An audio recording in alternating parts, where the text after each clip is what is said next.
Hello everyone, welcome to the next session of MATLAB Basics. In this session, we will take up the next decision making technique of MATLAB, that is if else and statements. An if statement can be followed by one or more optional if and an else statement, which is very useful to test various conditions. Now suppose if you have 2-3 conditions to satisfy and then print a result, then in that case you can use this kind of a command. This else if use is completely optional and you can use one or more than one else if term.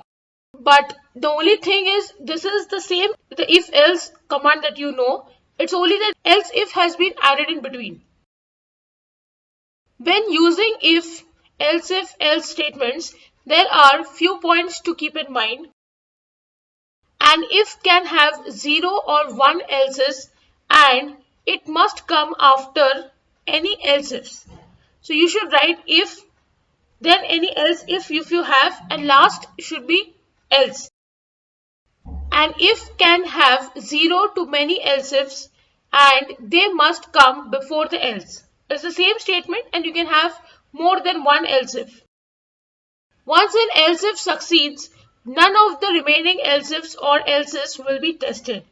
So the command will go to if and then it will go to else if required. If one else if is satisfying the condition, then it will not go to the further else if that is present and else's also.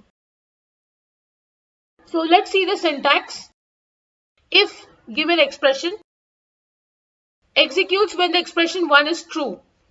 So you just have to give the statement for it, whatever you want to print. So that will be printed directly. If it is not true, it will go to else if and it will check for expression 2. It will execute the Boolean expression 2 if it is true. So the statement will be printed. If this also turns out to be false, then it will go to the third expression. If this also turns out to be false, and then finally it will go to the else statement. And then it will end the if else. Let's check A is 100. So the first checkpoint is if A is equal to 10. Now here if you read carefully, it is equal to. This is the way of writing for MATLAB. If you want to say that A is 10, you will have to write down that A is equal to 10. If this condition is true, which it is not because we have given A is 100, so it is not equal to 10. So it will not print the statement, it will go to the first else if. Here it is written A is equal to 20, which is again false. So it will go to the next else if, that is A is equal to 30, which it is not. So now it will go finally to else. And here it is written that none of the values are matching. So this is what is going to get printed. And when you get to the next one, it is written exact value of A is. And then you have to just print the value which you have given. And then you can come out of the loop. So we will just take this program and we'll go to MATLAB and we'll check how it is executed.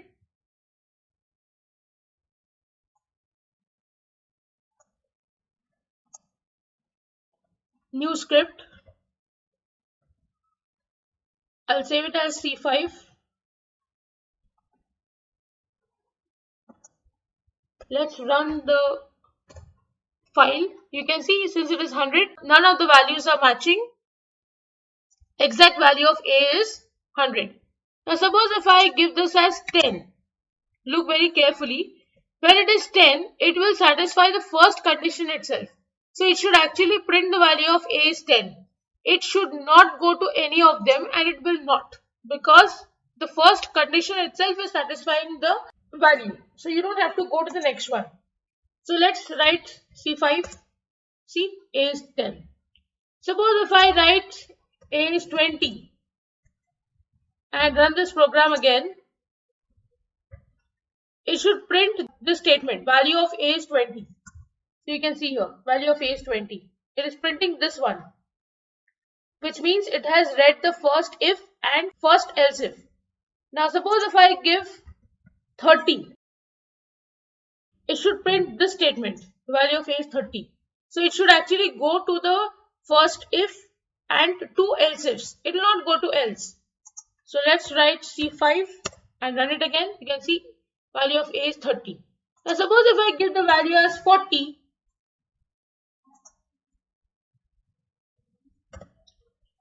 you can see none of the values are matching, which means it has gone through these three conditions. It has come to else and it is printing none of the values are matching and exact value of A is 40. So it is taking out this condition again like it was taking for A is 100. So that's how you use the else statement. This is used when you have to give more than one condition while writing the program. So with this I end the session. I hope you have understood how to use the if, else end statement of MATLAB decision making. If you have any doubts, please write to me in the comment section. Don't forget to like, share and subscribe to the channel. Hit the bell icon for latest video updates. See you in the next session. Thank you.